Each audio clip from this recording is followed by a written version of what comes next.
At talaga namang napabilib ako dito sa napuntahan namin kung saan natanggal ang balakubak at ang mga alagain namin sa ulo. At mga misyang tunay, dito ka lang talaga makakakita ng naliligo habang nakahiga. At tingnan nyo naman ang tagapagmana, tuwang-tuwa.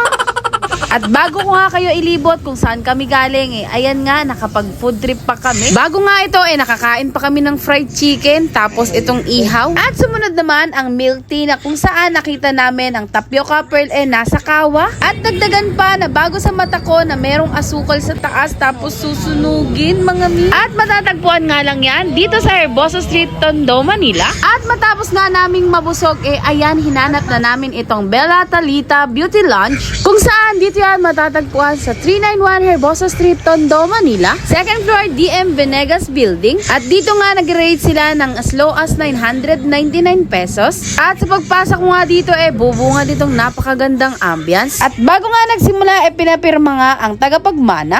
At ang inabil lang naman niya ay ang nagkakahalagang 1,500 per pax mga mi.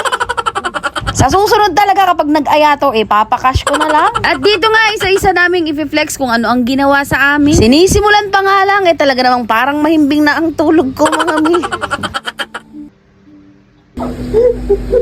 At dito nga, kitang-kita ko na kung saan ang kiliti ng kasama ko. Sa isang session Sa isang session, hindi po guys. At sa mga oras na yan, sinisimulan na nga ang dandruff removal. Tiyempo din na meron nga silang suyod na in-offer dito, kaya naman sinubukan din namin. May kuto kami. Thank you po. 30, 50 daw 50 pala.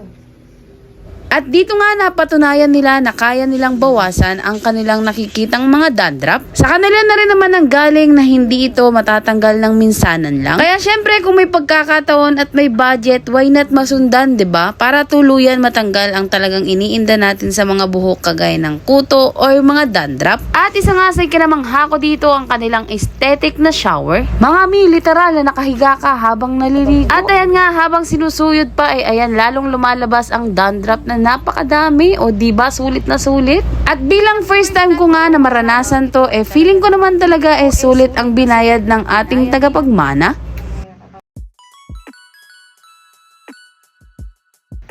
Tutusin nga daw, napakaswerte na nila. Boss, bandang ulo, boss. Tubusan, bigyan lang na-expired.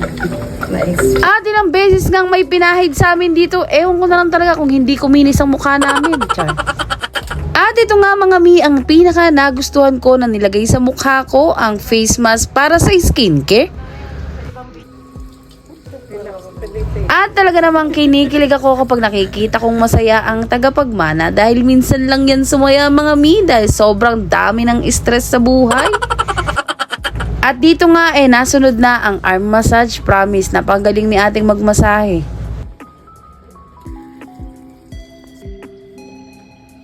At matapos nga niyan, term naman para sa facial o tinatawag na Hydra Facial Treatment. Medyo light, kailangan medyo light.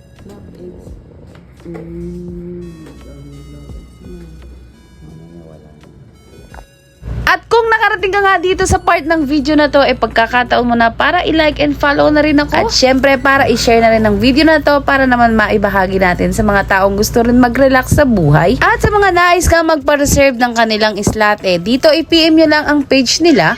At maliban nga sa Thai head spa mga mi, marami silang ino-offer. Kagaya nga ng nauuso ngayon na Barbie arm procedure at ang lip filler. At marami pang iba mga mi. Yun lang, salamat!